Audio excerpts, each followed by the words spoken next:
Nah pemirsa, kita masih ada di program acara Kupas Kelapa, masih bersama Pak Wisnu Garjito. Nah Pak Wisnu, ada yang ingin saya tanyakan kembali, berdasarkan pembahasan di segmen sebelumnya, bahwa mengapa sih minyak kelapa itu memang harus berbeda, dan kira-kira kegunaan minyak kelapa dalam kehidupan kita sehari-hari seperti apa Pak? Baik, terima kasih. Jadi perlu diketahui bahwa tadi saya sudah sebutkan minyak kelapa itu isinya terutama adalah asam laurat. Ya, asam laurat itu kalau dalam tubuh dirubah menjadi monolaurin. Tapi ingat, bukan hanya asam laurat yang ada di kelapa itu. Ada miristin, ada palmitin, ada stearin, ya, ada macam-macam banyak sekali. Nah, yang paling penting dari itu semua adalah bahwa minyak kelapa ini gunanya untuk mengabsorb beberapa unsur nutrisi makanan, terutama vitamin ke dalam tubuh. Dan untuk mengabsorb minyak ini, tubuh nggak perlu energi atau effort yang terlalu berat, karena dengan sendirinya dia akan masuk ke dalam sistem sirkulasi darah dan menuju ke kelenjar portal ke hati. Dan di dalam hati inilah dia digunakan, disimpan, dan disimpannya tidak sebagai LCT seperti LCT ya, long chain triglyceride atau gajih ya. Beda lemak dengan minyak tuh di situ. Kalau lemak itu di dalam suhu kamar dia membeku kayak gajih gitu ya. Tapi kalau minyak itu dalam suhu kamar itu cair. Padahal suhu kamar cuma 27 derajat, sedangkan tubuh kita 35 derajat, 36 derajat. Artinya belly lemak di perut, di tangan, di dagu itu sebetulnya bukan dari kelapa, itu dari gaje, dari komponen yang lain gitu. Nah, artinya ini juga akan tidak menimbulkan clog. Clog itu bahasa kedokteran intinya itu penyumbatan. Jadi yang menyumbat itu justru kolesterol, lemak-lemak rantai panjang, hydrogenated fat ya. Snack food itu banyak sekali mengandung hydrogenated fat. Nah, oleh karena itu minyak kelapa disebut dieter oil atau minyak makan. Sedangkan minyak yang lain itu non-dieter, sebetulnya tidak layak untuk dimakan. Karena kadang-kadang binatang lainnya tidak mau makan itu tanamannya, kita malah makan.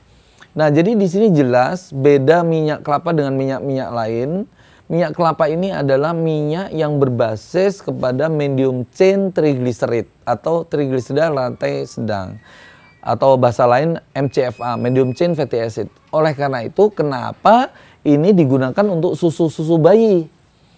Kalau susu mahal, perhatikan, di dalam kaleng susu mahal pasti di dalamnya ada mengandung MCFA atau MCT. Itu minyak kelapa. Seperti itu. Nah, kenapa kok susu bayi perlu ditambah MCFA? Karena sapi sama ibu beda. Ya, yang dianjurkan kan minum susu ibu. Nah, susu ibu itu ada monolaurinnya, ada asam laurat. Sapi nggak ada. Nah, seperti itulah. Nah, kemudian minyak ini akan masuk ke dalam liver, kemudian akan dipotong-potong dia. Dipotong-potong kecil-kecil, disebar ke seluruh tubuh untuk menjadi sumber energi ke otot-otot kita. Jadi dikirim ke tangan, ke kaki, ke segala macam, ke otak untuk menjadi sumber energi untuk hidup. Kemudian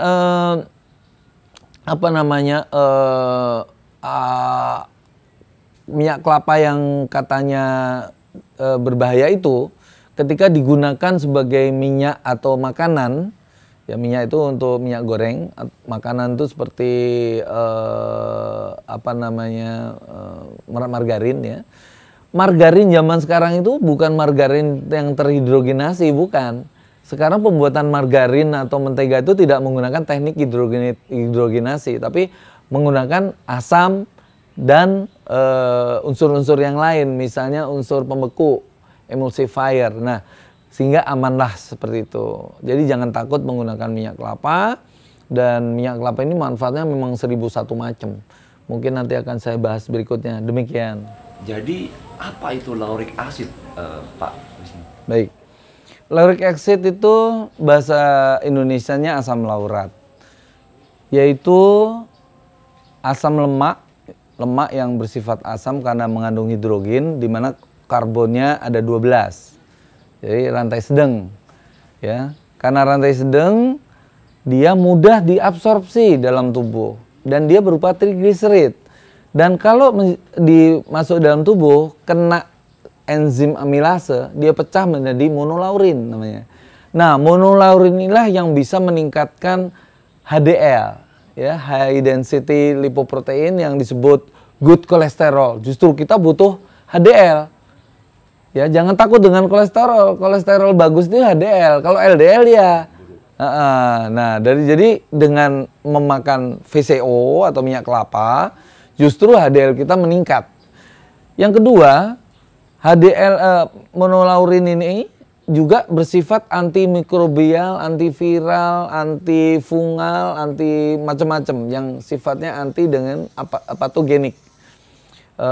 Organisme atau organisme yang berbahaya untuk tubuh. Nah, inilah yang dimaksud dengan monolaurin. Jadi jangan takut. Monolaurin itu adalah asam lemak rantai sedang, tidak akan disimpan dalam tubuh dalam bentuk gajih, lemak, ya, tapi dia dibakar langsung oleh tubuh. Nah, dalam hal ini fungsi-fungsi yang saya sebut antiviral, antifungal, antibakterial itu akhirnya digunakan untuk menghancurkan herpes, menghancurkan flu, measles, menghancurkan hepatitis, candida dan sebagainya, semua, Alzheimer dan seterusnya. Nah, itulah monolaurin. Monolaurin awalnya dari lauric acid. Lauric acid, ya. Jadi bagaimana mekanisme minyak kelapa itu memerangi penyakit yang timbul dalam tubuh kita? Baik, pertanyaan bagus sekali. Jadi ketika minyak kelapa ini masuk ke dalam tubuh dan dirubah menjadi monolaurin, dia akan menghancurkan organisme mikro yang bersifat patogenik. Patogenik itu yang bisa menimbulkan penyakit, dengan cara meluruhkan dinding organisme ini. Jadi bakteri, virus itu dindingnya itu dari lipoprotein. Kayak kita ini protein juga lipo, cuman dia lebih kecil. Nah, ketika lipoprotein ini dimasuki oleh monolaurin, itu dindingnya jadi hancur, jadi luruh. Jadi bukan membunuh seperti antibiotik, tapi dia meluruhkan lipoprotein ini, sehingga lipoprotein ini itu berantakan kayak kita makan nasi, dikasih sop. Nah, air sopnya ini meluruhkan nasi tersebut sehingga nasinya tidak lengket lagi, jadi ambiar gitu ya. Seperti itulah kurang lebih proses membunuh patogenik acid tersebut, patogenik organisme. Nah, kemudian berbicara dengan mekanisme tadi memerangi penyakit, Pak Wisnu. Nah, berarti ada hubungannya juga dengan imunitas tubuh. Itu bisa dijelaskan, Pak? Ya. Nah, ketika kita makan VCO, semua bakteri mati, virus mati, protozoa mati, yang berbahaya ya. Kalau yang nggak berbahaya nggak mati, dia tetap hidup. Akhirnya tubuh itu menciptakan daya tahan tubuh sendiri, bukan dibantu oleh obat-obat antibiotik. Tubuh sendirilah yang memerangi bakteri, virus, protozoa itu secara alami oleh tubuh itu sendiri. Karena tubuh menjadi kuat, metabolismenya tubuh bagus. Artinya dia memproduksi T-cell, memproduksi sel darah putih untuk memerangi penyakit-penyakit itu. Begitu. Nah, Pak Wisnu, berarti apakah bisa minyak kelapa mengatasi inflamasi atau peradangan? Ini yang perlu diketahui oleh teman-teman saudara semua sebangsa setanah air, bahwa sumber dari semua penyakit itu adalah karena adanya peradangan atau inflamasi. Ya. Nah, kelapa bisa mengatasi inflamasi ini. Jadi sakit jantung, sakit stroke, sakit apa saja dalam tubuh itu berawal dari peradangan. Berada di situ. Nah, kita bisa mengatasi ini kalau makan VCO yang menjadi tugas untuk menghentikan peradangan itu adalah minyak yang paling pendek rantai karbonnya. Ya, yang paling pendek atau sedang itu ya paling gampang jobnya itu, tugasnya itu diserahkan ke lauric acid. Nah, lauric acid itu banyak di VCO, ya, di kelapa 50%, di minyak zaitun itu 25%, di habatus sauda itu 3%, dan di susu ibu itu 2%. Tinggal pilih mana yang paling banyak. Yang paling banyak kelapa. Nah, ketika itu diabsorb, itu yang diabsorb bukan hanya energi saja, bukan karbohidrat, tapi juga di situ ada nutrisi lain seperti kapur untuk tulang kita, vitamin A, D, E, K itu adalah vitamin-vitamin yang larut dalam minyak. Dia tidak larut dalam air. Yang larut dalam air adalah vitamin B dan C. Sehingga orang makan tapi tidak diabsorb, dibantu dengan minyak kelapa, ya sarua jeung bohong, terbuang tuh. Nggak bisa diserap, ya. Absorpsinya terbatas. Karena memang tidak larut dalam minyak. Nah, kalau Anda makan, dalam makan itu nasinya dikasih VCO, sayurnya dikasih VCO, itu vitamin A untuk mata, vitamin D untuk tulang, vitamin E untuk kesuburan, vitamin K untuk daya tahan tubuh, itu terserap tubuh sempurna. Oleh karena itu, absorpsi sempurna itu kalau bisa dibantu oleh agen pelarut, yaitu minyak kelapa. Paling murah. Kita bisa murah, terdapat di mana-mana. Kenapa kita mesti minum vitamin A, B, C, D, E yang itu? Kalau kita minum vitamin itu pun kalau dia tidak dibantu penyerapan ke dalam ususnya oleh minyak, nonsens, percuma. Jadi tolong ini dipahami bahwa vitamin yang masuk ke dalam pencernaan kita, kalau tidak dilarutkan dulu dalam minyak yang nggak bisa terabsorpsi dengan baik, itu masalahnya.